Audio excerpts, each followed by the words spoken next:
I'm a novelist by trade, but I have a memoir coming out in January, so I'd read a little bit of that for you. Since I'm pro-democracy, we can either do a story of an alcoholic carjacker or acid in Reno, and you guys can pick. Acid in Reno.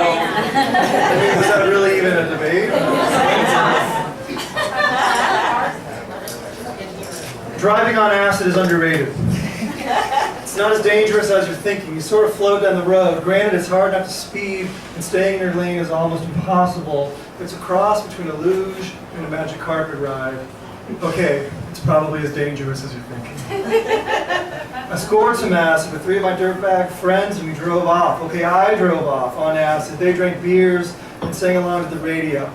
We had it on this god-awful station that played things like Kenny Loggins' Footloose, and that became our anthem for the trip. Downtown Reno was a super sad stash of diners, casinos, strip clubs, and cowboy bars. Nobody had any fun there, and the strippers practically used nicotine patches for pasties. Sorry about that. Our first night was your typical hard-drinking, hard-drugging, take-no-prisoners bender. It's what we expected the whole weekend to be like, but Anthony got arrested early the next morning. I've never been exactly clear, and I don't think he is either, as to what he was picked up for. One theory was that he was sleeping in the hallway of a hotel that we weren't staying at. They frown on such behavior.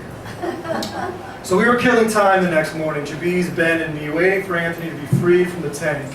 It was before noon, say 10 in the morning or thereabouts, and we were at a strip club that had a renowned buffet table. So we figured we could kill 2 birds with one bad idea. See naked ladies and eat at the same time. It didn't seem to bother Jabiz and Ben chewing their food while smiling at these working women, waiting to pounce. But I couldn't do it. The acid gave me a weird streak of morality, making it tasteless to eat food in front of the girls. I actually sat in the back of the club with my stage, chewing my food like a good little boy, then joining my friends once I could ogle without worrying if I had any prime rib in my teeth. At a certain point, while getting a lap dance, I asked the stripper, "Hey, can you give me some cocaine?" "Sure," she said. "Right now?" "No," she said, "after my shift." "Well, when's that?" 2 hours. "But I can't leave with you or I'll get fired. I'll pick you up around the corner." I reported the good news to Jabiz and Ben. This was the thing that was going to turn the day around. I mean, don't get me wrong, the buffet was top-notch. But some yayo would make sure we made it through the entire weekend with drinks in our hands. We should see if the DJ can play Footloose. I thought this was a great idea, and both Ben and Jabiz thought it was a good one too.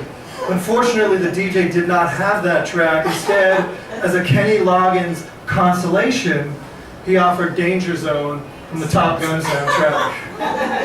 You should have seen this woman dance to Danger Zone. It was a beautiful sight. So we killed the next 2 hours with watered-down drinks, and then the stripper, I can't remember what her name was, so let's call her Quinn, said I should meet her in 10 minutes up the block. She drove me to one of those prefab complexes out on the edge of town. All the condos washed in beige stucco, front yards just tan gravel. We walked into her house and she vanished into the bedroom, told me to grab some beers and sit in the living room. I heard voices coming from the back of the house, and for the first time I got scared. Not that there would be any reason to rob me, but still, no one wants to get rolled in Reno.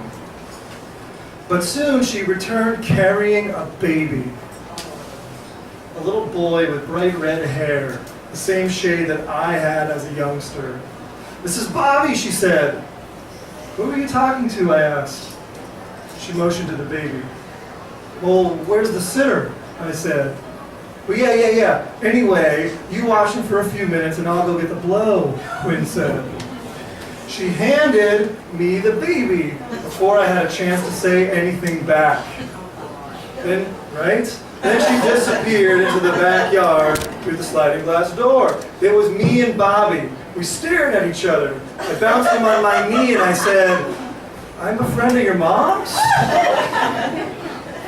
I held that little boy and I thought about all the strange men my mom had left me with over the years.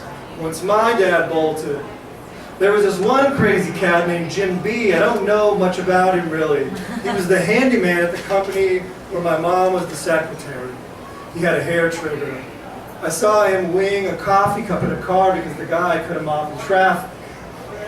One day in his car he shot up a cigar and said to me, "Hey, are you tough?" I was about 10 years old. "Yeah, I'm tough." "Well, let's see about that," Jim said. He told me to place my forearm down on the armrest between us. Then he placed his forearm down right next to mine so they touched, and he took the lit cigar and laid it down on our arms so it was burning both. "First one to move as soft as a baby's ass," said Jim. Without any dad around, I wanted to impress Jim. I wanted him to say, "Holy shit, kid, you're chiseled out of rock." Well, I wasn't tough. I was a 10-year-old faking it. I held my arm there smelling the burn of his hair, our skin. I tried to be as tough as I possibly could, but soon I jerked my arm away and rubbed the spot where the cherry kissed it. "Toughest in all the land," said Jim, retrieving his cigar and taking some celebratory puffs. It's hard to understand why my mom left me with men like Jim. It's easy to simply say she was an alcoholic making bad decisions. And that's true too. But I bet she had no idea about the day Jim burned my arm. I probably didn't mention it to her. Truth was, I liked spending time with Jim, even if he scared me. He was a man, a tough man, no matter how dumb it sounds. Now, I enjoyed being around him. Yes, he was dangerous, but he gave me lots of attention. I was never an afterthought with him. When we spent time together, I was his world. And if you spend enough time being ignored, a burning cigar on your arm isn't so bad.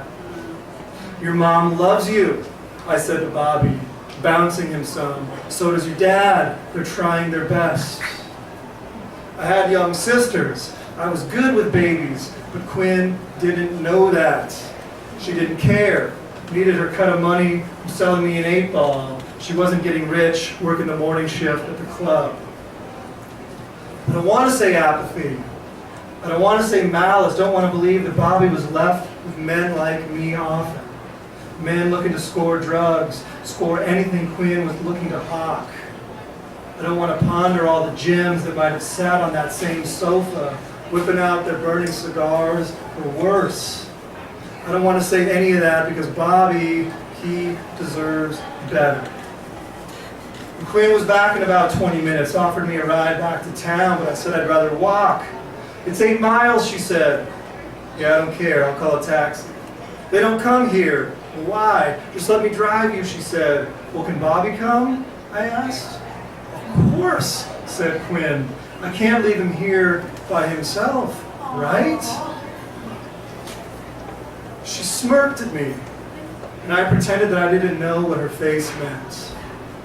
That image of Bobby left there alone, scared and crying, clammy with a dirty diaper while Quinn worked her morning shift at the club made me want to impale my heart. Let its juice drip down and coagulate on the floor. What was the point in even having a heart when babies needed help and we wouldn't ease their suffering?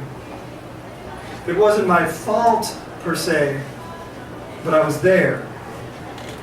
"Hey, do you want a bump for the road?" said Quinn, which was a wretched suggestion. Imagine what I felt like when I couldn't say no. Bobby playing on his blanket while we sniffed brutal 8-inch lines. The kind so long you almost needed a running start. The car ride was quiet back to town. Quinn and I not talking much. Bobby gurgling in the back seat.